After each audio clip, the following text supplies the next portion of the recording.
కృపకి కనికరానికి తెలియక చేయడం వలన మనము ఆ గుంతలో పడితే దేవుడి సహాయాన్ని అందించడము కనికరము. ఇంకా గుంతలో తెలిసి పడిపోతున్నా ఆ పడిపోతున్న గుంతలో నుంచి బయటికి లాగడానికి దేవుడు ప్రతిసారి పాపం ఎక్కడ విస్తరిస్తుందో మళ్ళీ పడిపోతున్నాం, మళ్ళీ వెళ్తున్నాం, పాపం పడుతున్నాం, మళ్ళీ వెళ్తున్నాం, మళ్ళీ లేస్తున్నాం. ఒక్కొక్కసారి లాస్ట్ ఫైనల్ ఏమవుతుందంటే కృప నిన్ను నిలబెడుతుంది. అది కృపకి కనికరానికి. ఎప్పుడు కూడా గమనించండి, దేవుడి కనికరాన్ని కోరుకోవాలి కానీ కృప కొరకు వెయిట్ చేయకూడదు. దీన్ని ఎలా చెప్పచ్చు అంటే కృపను వ్యర్థం చేసుకోకూడదు, కృపను నిరర్థకం చేసుకోకూడదు, కృపను ఏం చేయకూడదు, నిర్లక్ష్యం చేయకూడదు. పాపం చేసిన ప్రతిసారి వచ్చి మోకరించి చెప్పన బయట వాళ్ళందరూ ఏమనుకుంటారు, ఈ క్రైస్తవులందరూ పాపం చేస్తారు, దేవుని అందరికి వెళ్ళి ప్రార్థన చేయగానే యేసు ప్రభువు వాళ్ళందరూ ఏం చేస్తారు, క్షమిస్తాడు అని ఒక నానుడు అయిపోయింది వాళ్ళకి ఈ మాట. ఏమో యేసుక్రీస్తు ప్రభు వాళ్ళు తేడా కనబడుతున్నారు మనకి. నువ్వు ప్రతిసారి పాపం చేస్తే మోకరించి ప్రార్థన చేసి సమర్పణ ఏదో కానికిస్తే ప్రార్థన. జాగ్రత్త. ఎట్లా చేసిన వాళ్ళకి ఏం చేస్తాడు తెలుసా? నేను ఆల్రెడీ గత ఎస్తేరు గ్రంథంలో చెప్పబడ్డాను. అపవిత్రకే అప్పచెప్తాడు, ఫస్ట్ మనసుకు అప్పచెప్తాడు, తుచ్చమైన అభిలాషకు అప్పచెప్పేస్తాడు. ఫైనల్ దేవుని యొక్క ప్రేమని, దేవుని యొక్క కనికరాన్ని, దేవుని యొక్క కృపను వ్యర్థం చేసుకోకూడదు. రైట్. మొదటిది క్రై, కన్నీరులో 3 చూసాం. ఏంటి? ప్రవర్తన, విధేయత, పశ్చాత్తాపం. తర్వాత కర్స్, శాపగ్రస్తమైన. మొదటిది పాపం చేస్తున్నాము, నిబంధన మీరి ఉన్నాము, బొక్కినాము, అబద్ధం ఆడాము, దొంగలించినాము. రైట్. తర్వాత కంపాషన్, కనికరములో 2 చూసాం. ఏంటి? మొదటిది ఇంకా దూరముగా ఉన్నప్పుడు తండ్రి వచ్చి చూచి కనికరపడి. మనం దూరంగా ఉన్నప్పుడే మనము హృదయంలో నిశ్చయించుకుంటే చాలు, దేవుడు కనికరిస్తాడు. రెండో, నీకు ఇష్టమైతే. ఇది కనికరం. అయితే విచిత్రం ఏంటో తెలుసా? దేవుడికి తెలుసు కాబట్టి ఆయనకు ఒక అద్భుతమైన పేరు చూపిస్తాను. రండి, నిర్గమక. చెప్తారా ఆయనకున్న పేరు? ఉన్నవాడునా? పరిశుద్ధున్నా? మనకున్న కాంటెక్స్ట్లో చెప్పండి నాన్న. నిర్గమకాండం 34. నిర్గమకాండం 34.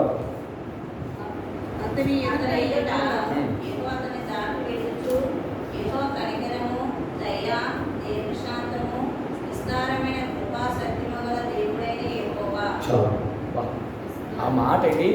ప్రార్థన చేసినప్పుడు ఆ మాటలు ఉపయోగించండి. చాలా అద్భుతమైన మాట. ఎవరు ప్రార్థన చేశారు ఆ మాట? నేను మోషే ప్రార్థనలో చెప్పినప్పుడు చెప్దాం అనుకున్నాను. ఒక మాట చూడండి, మళ్ళీ చదవండి. నిర్గమకాండం 34. 6 చదవండి. అది వదిలే చెల్లి. యెహోవా కనికరము, దయా, దీర్ఘశాంతము, విస్తారమైన కృపాసత్యములు కలిగిన దేవుడని యెహోవా, ఆయన 1000 మందికి కృప చూపుచు పాపములను క్షమించును గాని ఆయన ఏమాత్రమును దోషులను నిర్దోషులుగా ఎంచడు. చాలు. ఎంత అద్భుతమైన మాట. మన దేవుడు కనికరము కలిగిన దేవుడు, మన దేవుడు దయ కలిగిన దేవుడు, మన దేవుడు దీర్ఘశాంతము కలిగిన దేవుడు, మన దేవుడు విస్తారమైన కృప. సహోదరుడా, సహోదరి, ఈ మాట గమనించు. దేవా, నీ కనికరాన్ని నేను వ్యర్థపరచుకోను ప్రభా. ఈ కృపని ప్రభా నేను నిరర్థకం చేసుకోను, దాన్ని వేస్ట్ చేసుకోను ప్రభా, వేస్ట్ చేసుకోను. అట్లా అనుకుంటే అప్పుడు దేవుని యొక్క కనికరము నీ మీదకి, నా మీదకి వస్తుంది. 3 కంపాషన్. రైట్. కనికరం. 4 చూస్తాం. ఎట్లా కనికరిస్తాడంటే ఒక చిన్న రెమెడీ ఇస్తాడు. డాక్టర్ దగ్గరికి వెళ్ళాం. డాక్టర్ నాకు రోగం ఉంది. ఏం చేస్తాడు? మందిస్తాడు. ఈయన కూడా మందిస్తాడు మన దేవుడు. ఏంటో మంది చూద్దాం రండి. 7వ అధ్యాయం 13వ.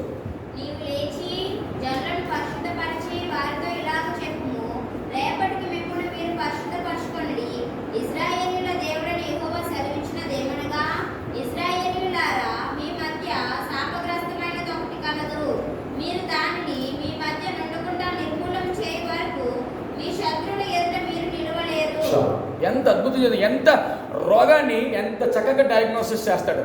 నీ రోగమో చెప్తాడు, దానికి మందు ఇస్తాడు, అది ఎలా చేసుకోవాలో చెప్తాడు. ఇక్కడ ఏంటి రోగం? రోగం ఏంటంటే పాపం. ఏంటి దానికి మందు? ఒకరు పరిశుద్ధపరచుకుంటే ఏమవుతుందట? అంతే, సింపుల్. రోగం బాగవుతుంది, అంతే కదా కావాల్సింది. దేవుడు ఎంత అద్భుతమైన వాడంటే, ఎప్పుడైతే ప్రభు దగ్గరికి వస్తే కనికరాన్ని కోరుకుంటాడో, కనికరం కోరుకుంటామో, దేవుడు ఇచ్చినటువంటి మొట్టమొదటి సూచన ఏంటంటే, పాపము వలన వచ్చి జీత మరణం కదా, ఆ పాపము తొలగించేది ఏముందంటే పరిశుద్ధపరచుకోవటం. మిమ్మల్ని మీరు ఏం చేయాలా?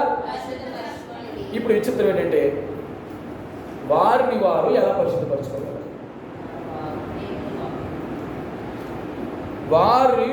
వారిలో వారు ఎలాగా పరిశుద్ధపరచుకోగలరు?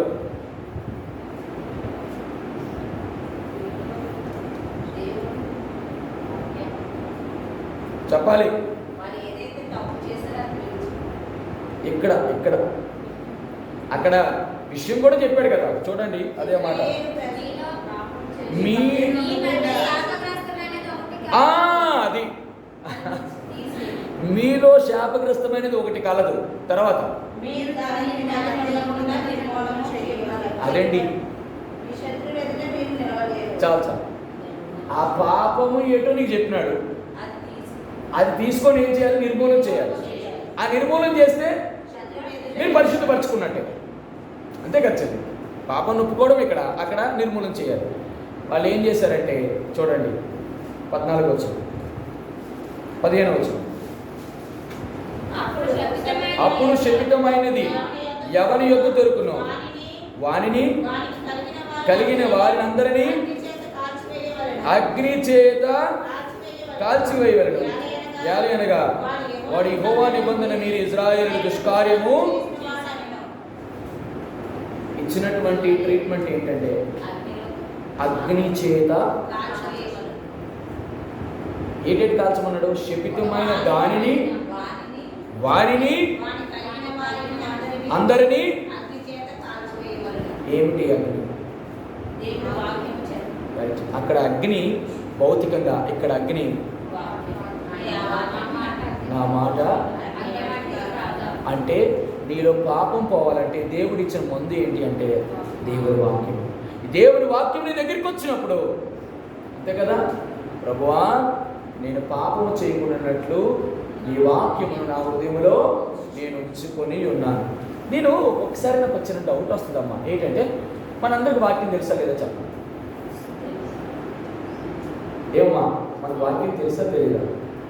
అదేటన్నా ఇన్ని కొటాలు పెడుతున్నారు, ఇంత వాక్యం తెలుసు, మనం పాపం చేయకుండా ఉండగలమా? ఉండలేమా? చూడండి, కీర్తన గ్రంథం 119 వచ్చారు. కీర్తన గ్రంథం 119 వచ్చారు, 11 వచ్చారు. 119:11.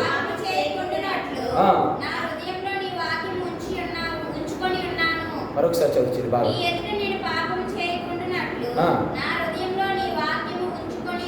ఇప్పుడు చెప్పండి, మనం పాపం చేయగలుగుతామా చేయమా? చేస్తాం అంటే దాని అర్థం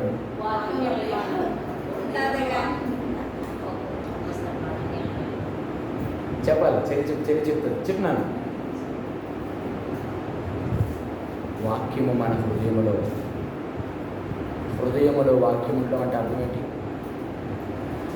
ఆది యందు వాక్యం ఉండే, వాక్యము దేవుని యొక్క వాక్యమే. అంటే వాక్యం ఎక్కడ ఉండాలి అంటే ఎవరున్నట్టు? నీ దేవుడు నీ హృదయంలో స్థానం ఉంటే పాపం చేయకూడదు. అది దాని అర్థం. నువ్వు పాపం చేయడానికి అరులు చూస్తున్నావు, పరుగులు ఎడుతున్నావు అంటే అర్థం ఏంటి తెలుసా? నేను ఖచ్చితంగా చెప్పగలను. దేవుని వాక్యం వింటాం, నేర్చుకుంటాం, చదువుతాం, కానీ హృదయంలో దేవునికి, వారి హృదయంలో దేవునికి చోటు నల్లకపోయిన కనుక ఏ చేయడానికి కార్యములు చేయుటకు వారిని. ఇప్పుడు చెప్పండి, మనం ఏ కార్యాలు చేయడానికి ప్రశ్నతో గెలుపడం కారణం ఏంటంటే Might be you listen the word of God plenty of times, but still you doing the sin. But still you are under the transgression. ఉపయోగంలా రోజు కోటాలు పెట్టి, రోజు ఉపవాస కోటాలు పెట్టి, రోజు ఉదయం కోటాలు పెట్టి, రోజు పరిచరికులు, రోజు బైబిల్ స్టడీ, ఉపయోగంలా. హృదయంలో ఉండాలి కదా వాక్యం. ఈరోజు అన్నయ్య చెప్పాడు, అమ్మో అకాను లాంటి జీవితం నేను చేయకూడదు. ఆ పాపాన్ని నేను ఏం చేయాలి తెలుసా? అగ్ని చేత కాల్చా. అగ్ని వాక్యమే. దేవుడు ఉంటే ఖచ్చితంగా కాలుస్తాడు. మొదటి క్రై, 2 కర్స్, 3 కంపాషన్, 4 క్లీన్స్. పరిశుద్ధత, క్లీన్ చేయాలి. దేవుని వాక్యమే. మొదటిది క్రై, 2వది కర్స్, 3వది కంపాషన్, 4వది క్లీన్, పరిశుద్ధత. 4 అవి చూస్తాం. త్వరగా నేను ముగిస్తాను. యెషయా 7 వచ్చాను. యెషయా 7 వచ్చాను.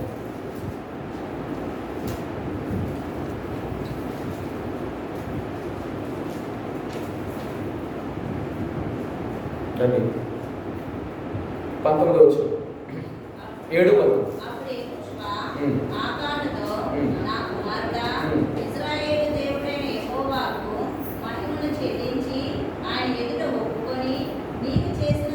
మరుగు చేయక నిన్ను వేడుకొనుచున్నానని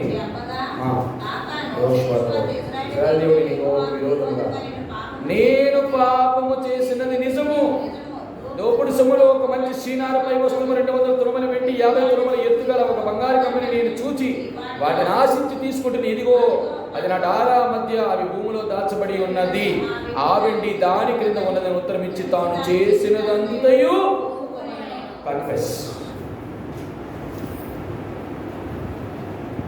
పరిశుద్ధపరచుకోవడంలో ఏం చేశాడంటే ఒప్పుకున్నాడా?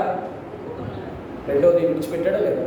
విడిచిపెట్టడం అంటే అర్థం ఏంటి? అదిగో షీనార్ వస్త్రం ఉంది, డేరాలో కింద దాచిపెట్టాను, అన్నిటినీ కూడా ఎవరి చేతి ముందు పెట్టాడు? విడిచిపెట్టాడు. ఒప్పుకోవాలి. ఒకవేళ ఒప్పుకోకపోతే దేవుడు ఎట్టి పరిస్థితులను క్షమించు. 3 ప్రాముఖ్య విషయాలు. సామెతల గ్రంథం, సామెతల గ్రంథం ఎన్నో అధ్యాయం? ఎన్నో వచ్చి 28:10. ఒప్పుకొని విడిచిపెట్టువాడు. రైట్. అతిక్రమములను దాచిపెట్టివాడు వర్ధిల్లడు. దాన్ని ఒప్పుకొని విడిచిపెట్టిన వాడు కనికరం పొందు. దేవుని దగ్గర మనకు కనికరం పొందాలంటే మనం చేయవలసిన మొట్టమొదటి మాట చేయవలసింది ఏంటది? ఒప్పుకొని విడిచిపెట్టుట. ఒప్పుకొని విడిచిపెట్టుట. ఇంకా ఒప్పుకోకుండా ఉన్నవి ఏమైనా మనలో ఉన్నాయేమో, సరి చేసుకోవాల్సిన ఇంకా మనలో ఉన్నాయేమో, విడిచిపెట్టకూడదు ఇంకా ఏమైనా ఉన్నాయో. ఈ సహోదరి దేవునితో మాట్లాడుతున్న మాట, దయచేసి విడిచిపెట్టు. ఎందుకు విడిచిపెట్టుకుండా ఉంటున్నావు? దేవుని కనికరం అవసరం లేదా? దేవుని కృప అవసరం లేదా? దేవుని ప్రేమ చూడాలనుకోవట్లేదా? మరణమే చూడాలనుకుంటున్నావా? అగ్ని చేత ఆకారం వల్ల కాల్చబడాలనుకుంటున్నావా? జాగ్రత్త. దేవునితో మాట్లాడుతున్నావు. ఇంకా ఏమున్నాయో, ఏ రహస్య పాపం మీరు ఇంకా ఏదో చేస్తున్నావు, దేవునితోనే మాట్లాడుతున్నావు. ఒప్పుకో. కన్ఫెస్. ఒకవేళ కన్ఫెస్ అయితే వచ్చింది ఏంటో తెలుసా? 8 వచ్చాయి, మొదలు వచ్చింది. చాలు. ఈ తరంలో ఎక్కువ చెప్పలేదు. భయపడి మోచాడు. యుద్ధ స్థానంలో వారందరూ తోడుకొని ఆయన పోము చూడుము, ఆయన రాజు పట్టణం దేశము నీకు చాలు. కాంక్వర్ అంటే చేయాలి.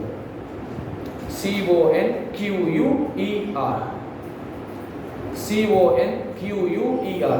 మీకు ఇంగ్లీష్ లెక్చర్ అయిపోయినాయేమో. నేను చేయాలి. ఎన్ని చూస్తున్నామండి? మొదటిది క్రై, రెండవది కర్స్, 3వది కంపాషన్, 4 క్లీన్, 5 కన్ఫెస్ ఒప్పుకొనుట. 5 కాంక్వర్ అంటే చేయు. అప్పుడు నీకేమవుతుందంటే ఆ పాపం మీద చేయమని దేవుడు అనుగ్రహిస్తాడు. ఇంకా ముందుకు కొనసాగితే దేవుడు నీకు జయం అనుగ్రహిస్తాడు. ఒక అద్భుతమైనటువంటి ప్రార్థన. ఏ ప్రార్థన? రండి, యోషువ గ్రంథము 7వ అధ్యాయం. యోషువ గ్రంథం 7వ అధ్యాయం 9వ వచనం.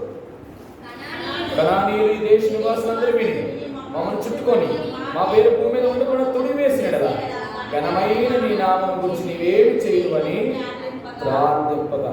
తన నామానికి ఎప్పుడు అవమానం తెచ్చుకోడండి దేవుడు.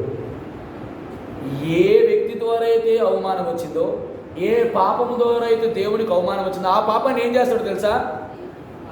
చెప్తాడు. నీ చేతే చేయిస్తాడు, నీ చేత ఒప్పుకొనిస్తాడు.